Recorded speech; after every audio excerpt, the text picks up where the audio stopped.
عزیزان من، آپ کو اندریاس کمال کا سلام۔ آج کا موضوع ہے سیاست ایک عبادت ہے، سیاست کوئی منافع بخش تجارت نہیں ہے۔ میرے پیارے پاکستانیوں، سیاست ریاست کو بچاتی ہے، سیاست ریاست کو بناتی ہے، سیاست ملک بچاتی ہے، سیاست ملک بناتی ہے۔ میں آپ کو ہسٹری سے 2-3 مثالیں اٹھا کر دیتا ہوں۔ یہاں قوموں کو بچایا گیا اور سیاست میں عبادت تھی، سیاست میں قوم کو بچانا تھا، سیاست میں ریاست کو بچانا تھا۔ سیاست کوئی منافع بخش تجارت نہیں ہے، سیاست ایک عبادت ہے اور یہ کوئی منافع بخش تجارت نہیں ہے۔ ہم غور کرتے ہیں، جب بزرگ موسیٰ حضرت موسیٰ علیہ السلام قوم بنی اسرائیل کو فرعون کی غلامی سے چھڑاتے ہیں، تو ہم سبھی لوگ اس چیز سے واقف ہیں کہ پوری بنی اسرائیل قوم کو جب بزرگ موسیٰ نے فرعون کی غلامی سے نکالا، آزاد کیا اس قوم کو،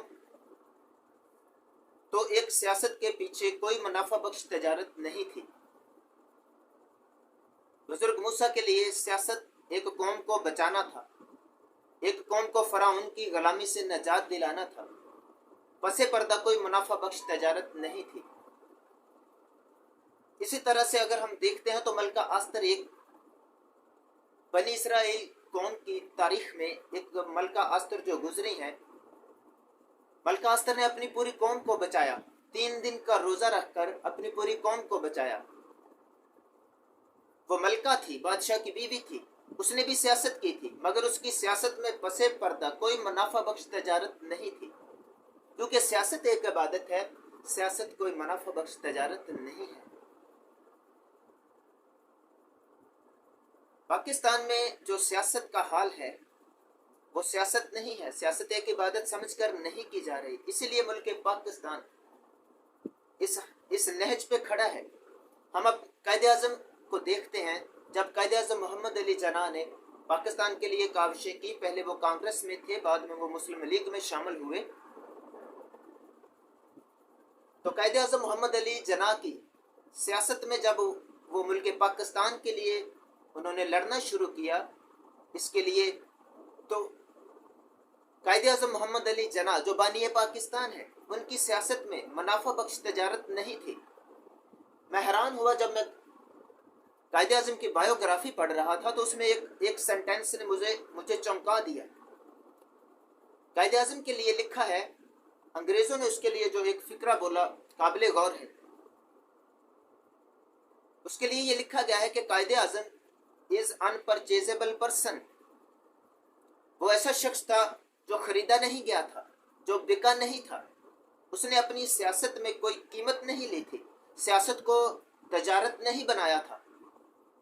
حالانکہ قائد اعظم محمد علی جناح کے جو باپ تھے پونجا جناح، وہ ایک تاجر تھے، اگر چاہتے تو قائد اعظم محمد علی جناح بانی پاکستان اپنی سیاست کو منافع بخش تجارت میں بدل سکتے تھے، مگر نہیں بدلی، کیونکہ سیاست ایک عبادت ہے۔ قائد اعظم محمد علی جناح نے بھی ویسی ہی سیاست کی، ایک قوم کے لیے ایک ملک بنایا، یہ سیاست تھی۔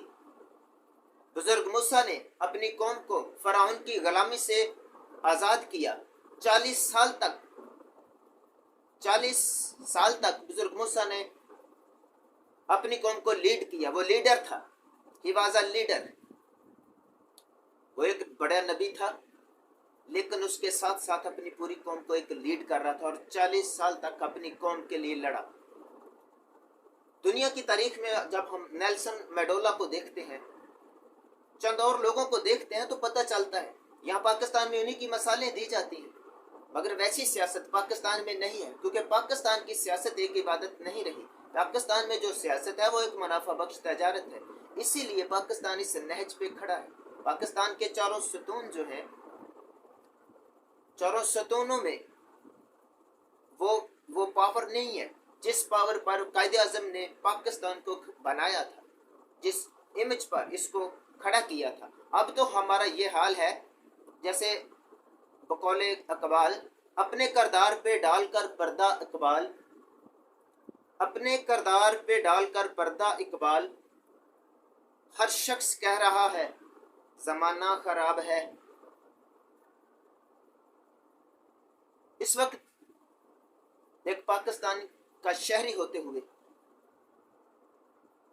مجھے افسوس ہے اپنے پاکستان کے حالات پر، اپنے پاکستان کی سیاست پر، سیاستدانوں پر، اور سارے ان اداروں پر جو اس میں حصہ ڈالتے ہیں، اشرافیہ پر جو اس کا ایک پارٹ ہے، کہ اپنے بنے بنائے ملک کو یہ سارے مل کر مضبوط بنانے کی بجائے کمزور کرنے پر تلے ہوئے ہیں۔ پوری دنیا میں ہماری سیاست نے ہمارے ملک کو بدنام کیا ہے، ہمارے سیاستدانوں کا نام پوری دنیا میں، اس وقت جو نیوز چل رہی ہے پوری دنیا پاکستان پر نظریں جمائے ہوئے ہیں۔ کبھی IMF ہمیں قرضہ نہیں دیتا، کبھی ہمارے ہاں جو حالات ہیں وہ کنٹرول سے باہر ہوتے ہیں، لوگ اٹھائے جاتے ہیں تو پتہ نہیں چلتا، کیونکہ یہ سیاست ہے، یہ پاکستان کی سیاست ہے۔ سیاست میں تو قوموں کو بچایا جاتا تھا، زندگیاں بچائی گئی ہیں، یہ سیاست نہیں ہے جس میں لوگوں کو کاٹا جائے، کچلا جائے۔ ایک شاعر لکھتا ہے، کالی رات ہوا طوفانی مولا پار اتار، کالی رات ہوا طوفانی مولا پار اتار، ایک ہی کشتی میں بیٹھے ہیں پاکستان اور میں۔ میری دعا ہے اللہ تعالیٰ پاکستان کے سیاستدانوں کو حکمت دانش کی روح بخشے، جس سے ہمارے ملک مضبوط ہو، ترقی کرے، اور ہم بھی دنیا کی نظروں میں اور خدائے بزرگوں برتر کی نظر میں اچھے انسان کہلا سکیں، اور ہماری بخشش کا ذریعہ یہ سیاست بنے۔ سیاست انسانوں کو جہنم میں بھی لے جا سکتی ہے اور جنت میں بھی، یہ دروازے کھولتی ہے۔ اگر سیاست بچانے کے لیے ہے تو جنت ہے، اگر سیاست منافع بخش تجارت ہے تو یہ جہنم کے دروازے کھولتی ہے۔ اپنا خیال رکھیے گا۔ Thank you.